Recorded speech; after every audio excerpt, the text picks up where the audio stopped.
আসসালামু আলাইকুম। আমরা চলে আসলাম আমার সত্তার কাকার দোকানে। দেখতেই পারছেন উনি রাজশাহী থেকে প্রতি মোকামে আম কিনতে যায় এবং প্রতি আমাদের মঙ্গলগাঁওবাসীর জন্য ভালো ও তাজা আম নিয়ে আসে, ফর্মুলা মুক্ত। কাকা, এই আমটা কি অবস্থা? এই আমটা হলো বাড়ি বড় আমটা। এখন বর্তমান আমি বিক্রি করছি 130 টাকা কেজি। বর্তমান রাজশাহী সাভারে আছে 12,000 টাকা মূল।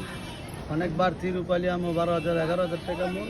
ওনার কাছ থেকে আম নিয়ে কেউ প্রতারিত হবেন না এবং আমের ফরমালিন মুক্ত এবং নিজে গাছ থেকে পেরে তারপরে এগুলা ক্যারেট করে আমাদের জন্য নিয়ে আসে।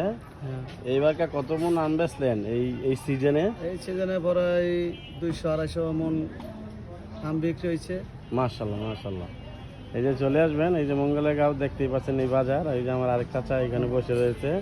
ঠিক আছে, এই যে বাজারের লোকেশন। ঠিক আছে, সবাই এদিকে চলে আসবেন তাজা আম নিতে হলে। ডেলি 200 মন 150 মন আম বিক্রি হয় এই জায়গায়, সমস্যা নাই, ভালো ভালো আম পাইবেন। কাস্টমারের যদি 100 বা 500 5 টাকা বা 10 টাকা এরকম হয়, 10-20 টাকা ছাড় দেয়। উনি অনেক কম দামে প্রাইজে মাল বেচে। আর কিছু আর এই যে আসেন আম, এই যে আমটা পাওয়া যাচ্ছে বর্তমান কম দামে 60 টাকা কেজি। এটা হলো টিস্যু আসেনি ঝিনুক। আচ্ছা, ওকে দোয়া করি আপনার বেচাকিনি ভালো হোক। খুদা হাফেজ। আচ্ছা।